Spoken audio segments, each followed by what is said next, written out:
Think about your day. Now, I want you to think about the number of people you interacted with just today. Were you able to grab a coffee this morning, and while you were at the coffee shop or the cafe, did you make small talk with the barista? Do you know them personally? Or did you step outside today and see your neighbor? Did you start up a conversation or give a simple wave? I truly want you to think about that. And for many of you, the answer is no. In fact, I bet some of you didn't interact with anyone before coming here today. Do you even know the names of the people that are right next to you? Many of us had opportunities to interact and communicate with the people around us, but we chose not to. Why? Think about the last time that you went to the grocery store. Did you wait for the register, or did you go straight for the self-checkout line? And what was your reasoning for that choice? Personally, I enjoy going to the self-checkout line, and while, I don't know, I choose the self-checkout line because I sometimes don't want to interact with the people that day. And maybe that's the same for you too. We like to stay in our bubbles. But we often fail to recognize the potential for connection that surrounds us at all times. Now, why do I mention this? Well, I mention this because many countries, including the US, are individualistic, which means that they focus more on the individual rather than the collective. And so in America, you can see this individualistic design in so many places. Some of you may live in suburban neighborhoods where each house is separated by a certain distance. Maybe you have a yard, and that prioritizes privacy over communal living. And in many high schools, academic rankings show the success of each individual student. Now, in contrast, collectivist societies have a much more communal design that encourage a collective mentality. They often promote spending time with family and friends over isolation.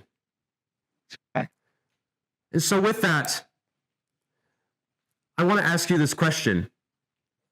How do we simulate a collective mentality in order to provide more connections to the people around us? It's truly quite simple. Conversations.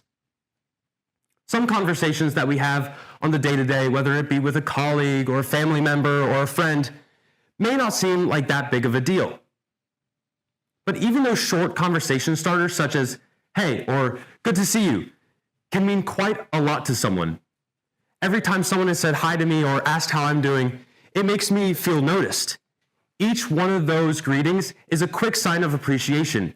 Each time you're telling that person that they matter. You don't have to acknowledge someone as you pass by them, but you do.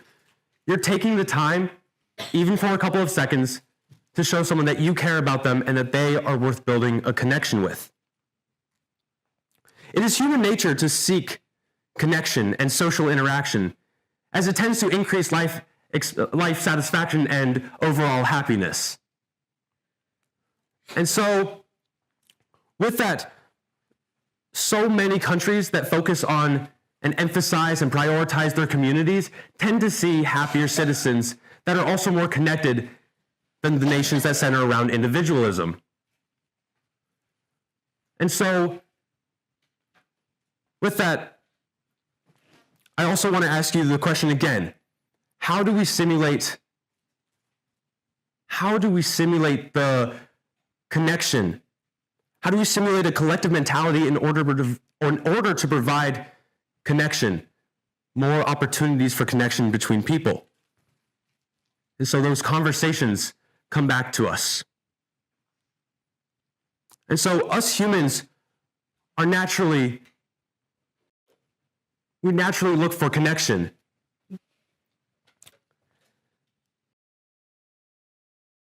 Us humans look for connection. And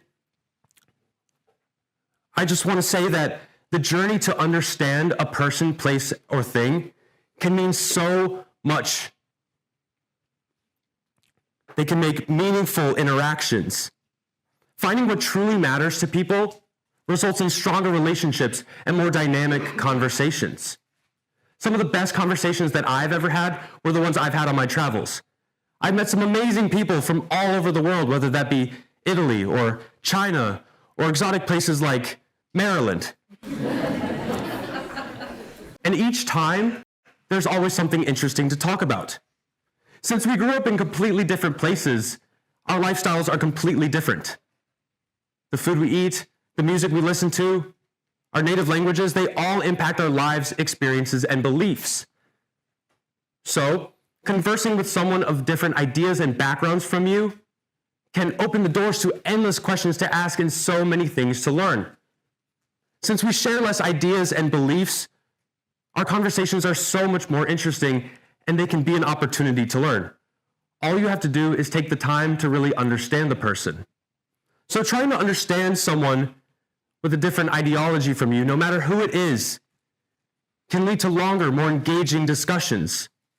And while breaking barriers and having deep conversations can be very difficult at times, that can help you with asking questions and being more inquisitive. With enough practice, starting up these conversations can be very easy. Now, since they're easy, that is the first connection between real people, the first connection with others. Meaningful relationships are so important for the betterment of the world. If we don't take the time to really understand the people around us, especially our differences, there will be no progress made towards the common good, where everyone benefits by being more understanding, more connected, and more knowledgeable of the people around them. And so, with that, with the knowledge that you have of the people around you, as I was saying, more connected and more understanding, and with the knowledge of people around you,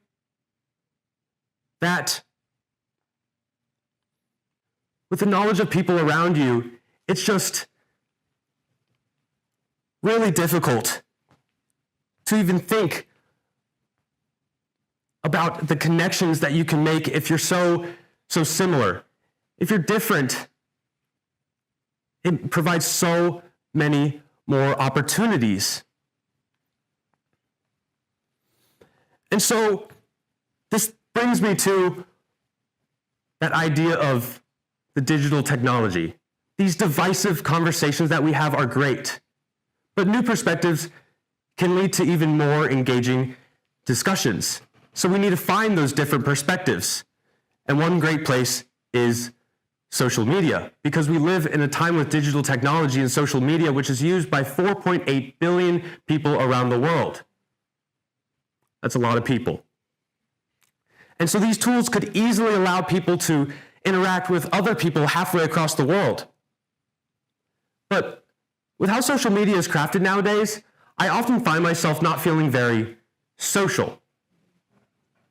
I open Instagram, TikTok, Facebook, or whatever it may be to see funny posts or an occasional update from a friend.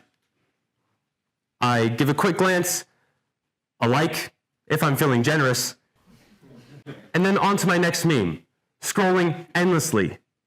And at times, I do enjoy scrolling on TikTok or Instagram or really whatever, but while mindless and enjoyable, it can also give us no opportunities to connect. No interaction actually occurs. And so, in the olden days, or 20 years ago, social media was all about promoting actual connection with people. Platforms like Facebook, MySpace, and Tumblr thrived because people were genuinely interacting with one another. These platforms had a much more connected user base where friends were much more of what we may envision friends to truly be. And so, nowadays, these large platforms like TikTok and Instagram and other apps, they have completely gone away from this idea and have instead focused on feeds and reels and posts to fill their platforms. What we used to call friends are now called followers on many platforms. And so, no one is interacting. It's as simple as that. Many apps, like I mentioned, TikTok and Instagram, and even parts of Facebook, users are either the audience to another's post or they are posting for an audience. No dialogue is created, and instead it's all about monologue. Along with that, finding differing opinions on social media can be very difficult due to how the personalized algorithms on these apps are designed. Your feed is designed to show you only the things that you would like, and will influence the future posts you'll see as well, keeping you coming back for more. You'll eventually stray further and further away from these different ideas and opinions due to how these apps are designed. So if we want to find those true connections and hear new and diverse ideas, we have to find the social media apps that are actually social. Many social media apps are fantastic at showing us wonderful entertainment because they focus on the media part. They're great with that. They show us wonderful entertainment like funny memes and aesthetic pictures and videos like tutorials on how to take care of your pet rock. Plenty of examples out there, by the way. But while these posts or while these apps do a great job with the media part, they don't do so well with the social part.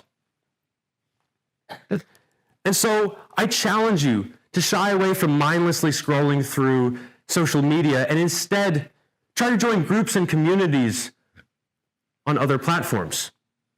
There are so many true social media apps out there that provide community filled with people from all around the world. While you may be similar on one thing, you're bound to find so many other differences.